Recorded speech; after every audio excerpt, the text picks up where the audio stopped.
Hi everybody, Suzanne Lyons here. Thank you once again for joining me. Can you believe we are halfway through our 12 tip series? This is tip number 6 on funding your film. How cool is that?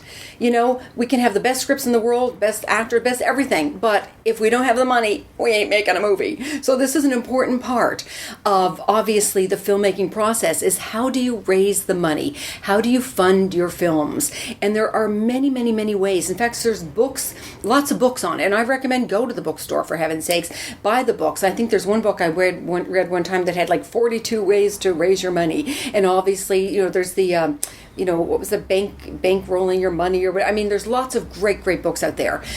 So, do the research on that. But it's really almost when you're out doing it yourself that you're going to learn what's going to be working for you. And a lot of it, like we mentioned last time, when we had some of our guests, our wonderful guests, Anne-Marie Gillen was here with us the last couple of tips, and we had Liz Fees with us on tip number 2, as you recall.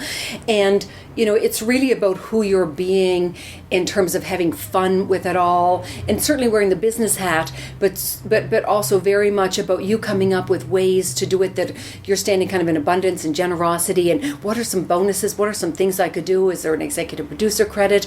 Is there some ways to have fun? Like, what is it that I can do? We're in a very prestigious industry, and how do we have people come and play with us and want to contribute to us financially? And obviously doing all the legal work. You don't just going out and saying, write me a check.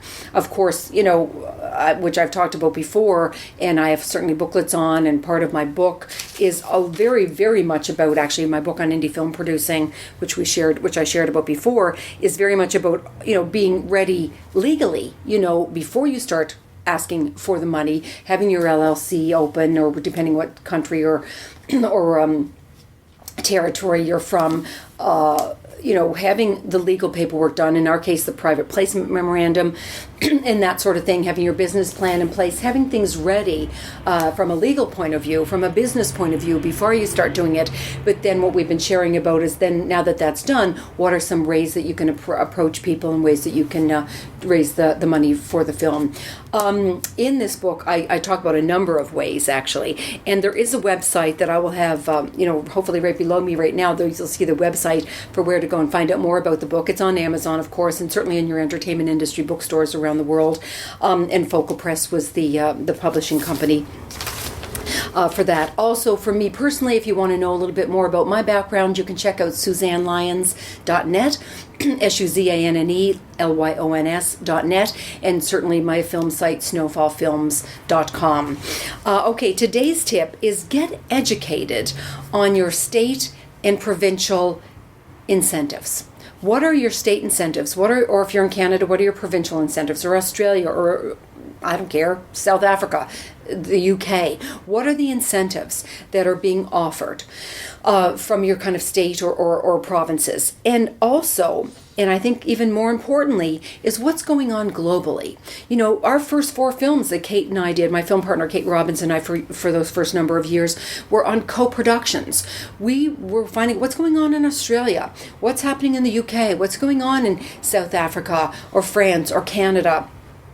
What's happening globally? Where can we partner up with people? We did co-productions. We literally partnered with people in different countries. And I know what you're thinking. Oh, Suzanne, that means, dividing everything in half. Well, once again, dividing everything in half is better if you get your movie out of it than having no movie at all. So look at that. Get educated on your incentives. Get educated on what's going on around the world. And I'm saying that because I noticed that when I've taught hundreds and hundreds of people this particular class on low budget filmmaking and funding your films. And I have to say, I was really shocked and rather dismayed at the kind of narrow-mindedness that a lot of the people who wanted to produce their films had. It was like they were so thinking inside this box of, being in LA, for example. Or if I was teaching it in another city, it's like thinking of that city and what was offered in this state and this particular province or this particular city.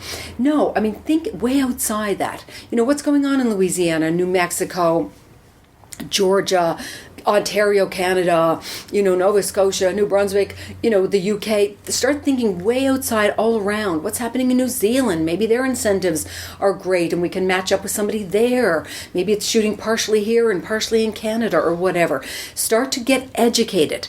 And I know in my many YouTubes over this past year, I've talked about education a lot. And I think as indie producers, we think, oh, well, I'm creative. That's enough. I know how to, develop a screenplay, and I know I'm creative. Suzanne, for God's sakes, that's enough. No, it's not. It's like any other industry. If I want to be a doctor, it's not okay just to have a good sharp knife. I need to go to school for a long time and get educated. So it's the same with this industry. If now you're looking to produce, maybe you've been a director for years and now you want to produce, or you've been an actor and now you want to take kind of the bull by the horn and say, I'm going to learn this part of the industry so that I can raise the money, with this script that I love and I'll be one of the actors in it. Whatever it is for you, or you're a producer for the first time, or you maybe produced other films, other shorts, and now it's time to produce, whatever that is, please get educated on what's going on around you. In all the other tips we talked about so far, and certainly legally, and certainly putting everything together. And now, what is it that's going on in other places? Maybe I team up with somebody in another country. Maybe I look at shooting in Louisiana if the incentives are better. Whatever that is, get yourself educated. Okay, have I said that enough? Good. All right. That's it for this week, everybody. I will see you next Friday, once a week now from now on, as you know, in this 10-tip series. We've just finished tip number 6. Thanks once again for joining me, and I will see you next week. Have a great weekend.